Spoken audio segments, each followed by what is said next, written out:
可惜我爷爷不在了，爷爷走的时候，我还不足20岁，如今我都31岁了，爷爷也走了10几年。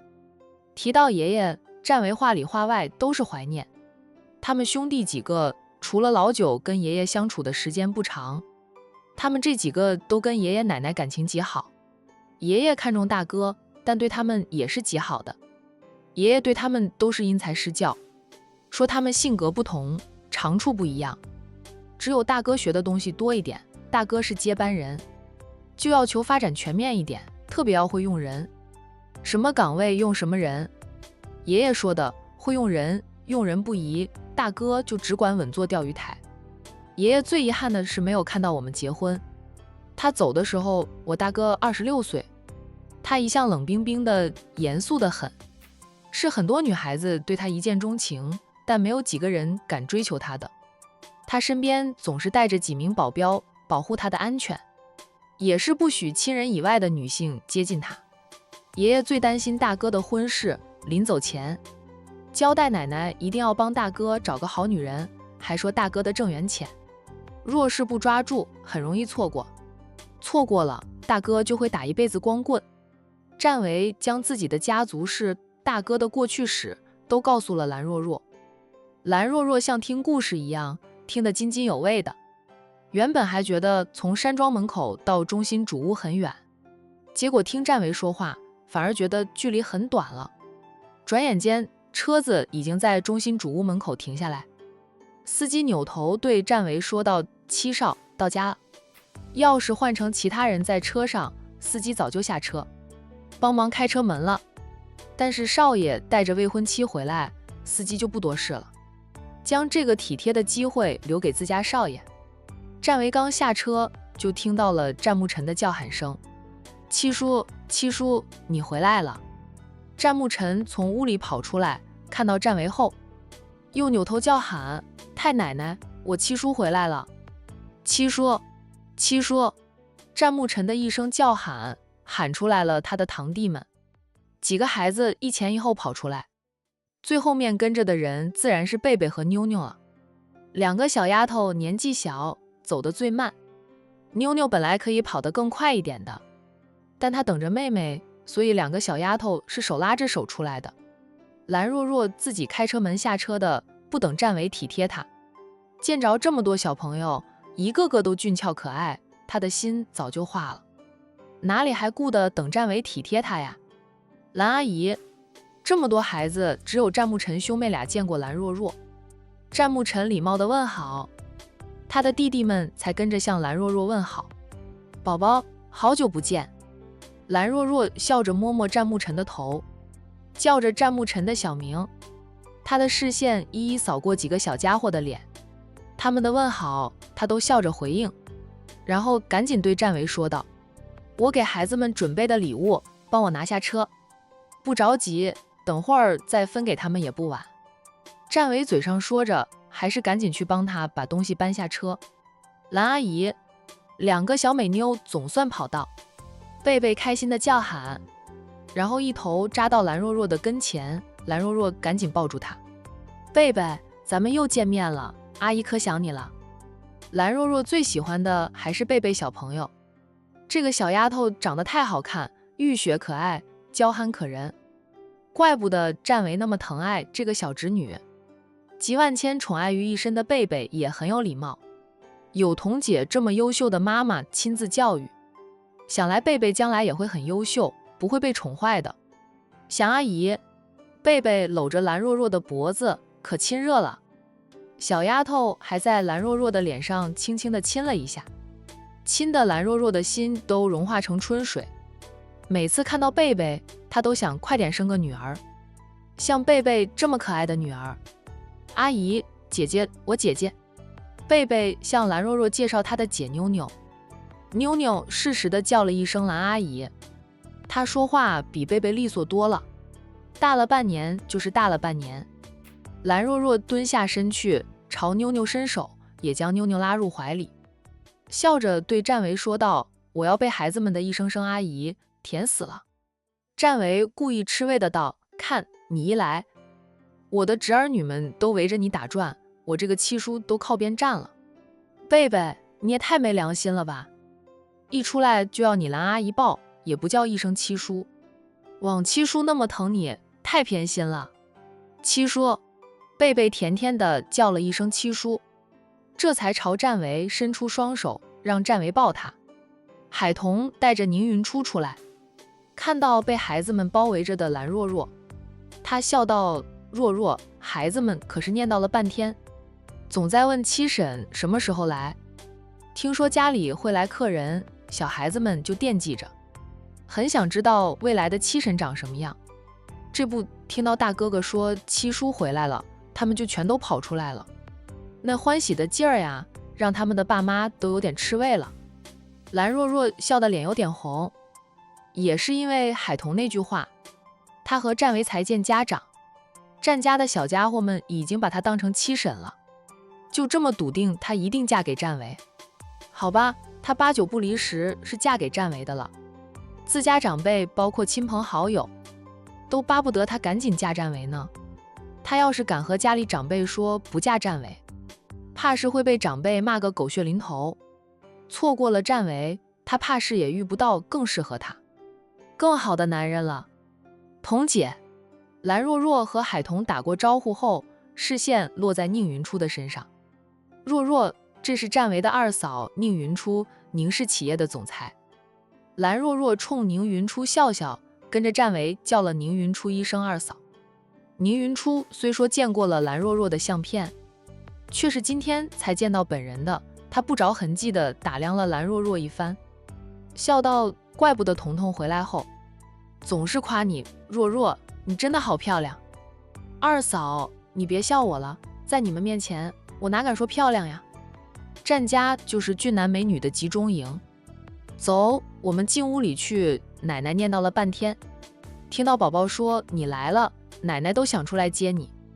海童笑着从小叔子怀里抱过了宝贝女儿，随即放下，他改而牵着女儿的手，招呼着蓝若若进屋。蓝若若给大家都准备了见面礼，海童妯娌俩都说蓝若若太客气了，以后就是一家人，不用那么客气的。蓝若若笑笑说都是她的一点点心意，第一次见家长吗，总要礼数周全的。就是战维那天去他家里聚餐，属于正式的见家长，他不也给他家里所有人都备了见面礼，哄得他的家人亲戚朋们一个个都说他的好话。进了屋，海童就将主要的位置让给了战维。战维带着蓝若若走到老太太跟前，奶奶，他叫了一声老太太，又对老太太说道：奶奶，这是蓝若若，我的女朋友，我带女朋友回来给你看看。老太太笑得慈祥：若若，奶奶可算是见到你了，从彤彤跟奶奶提及你，奶奶就盼着能看到你。蓝若若笑着：战奶奶，我平时太忙，实在是抽不出时间过来拜访。没事，奶奶知道你们年轻人都忙，工作重要。战维又将父母和叔叔伯伯都介绍给蓝若若认识。等蓝若若一一向长辈问好后，他就将自己的兄嫂们介绍一遍。蓝若若见惯了战维这个帅哥，也早知道战家的少爷们都很帅，当真正看到战家的少爷们时，他还是忍不住在心里感叹一句：天底下的帅哥都投生到战家来了，他们或温和，或严肃，或爱笑，不管性格如何，都帅得人神共愤。战维的几个嫂子也都是大美女，蓝若若对自己的颜值还是很有自信心的。等见到战家的几位少奶奶后，蓝若若就觉得自己在战家诸人中，她的颜值只能算是中等的了。长辈们也保养得很好，还能看出他们年轻时颜值也是极高的，怪不得能生出俊美非凡的儿子了。而战家的新一代就是宝宝这一代，可以预见20年后他们将会成为管城新的帅哥，天之骄子。见过大家后，管家说可以用餐了。老太太笑着让战维和蓝若若扶他老人家起来，她拉着两人一起进的餐厅，父母辈随后，年轻一辈走在最后。对于老太太的喜新宴，就大家早习以为常。蓝若若第一天到悠悠山庄，受到了热情的招待。一直到第二天，他才有空跟着战维在山庄里走一走。山庄的美景就不多说了，逛到他脚都累了。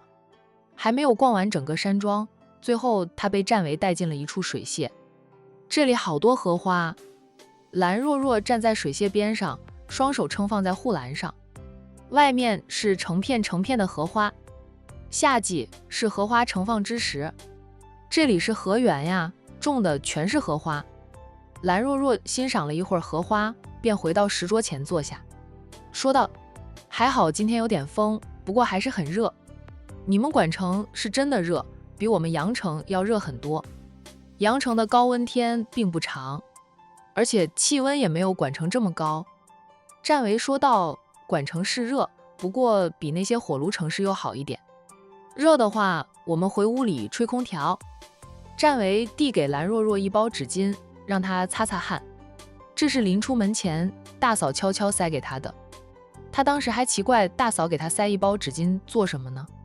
等到蓝若若逛得满头都是汗时，她才反应过来。此刻她的细节体贴获得蓝若若更深一层的好感。战维在心里告诉自己，以后要做得更细心周到才行，不能等大嫂来暗示。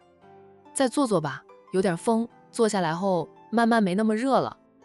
蓝若若贪恋庄园里的风景，她看向战维，问道：“战维，你家里长辈喜欢我吗？”“喜欢，当然喜欢，喜欢的不得了。”战维笑道：“我家里长辈不会演戏的，他们都是真情流露，喜欢你就是喜欢你，不会假装喜欢你，背后又嫌弃的。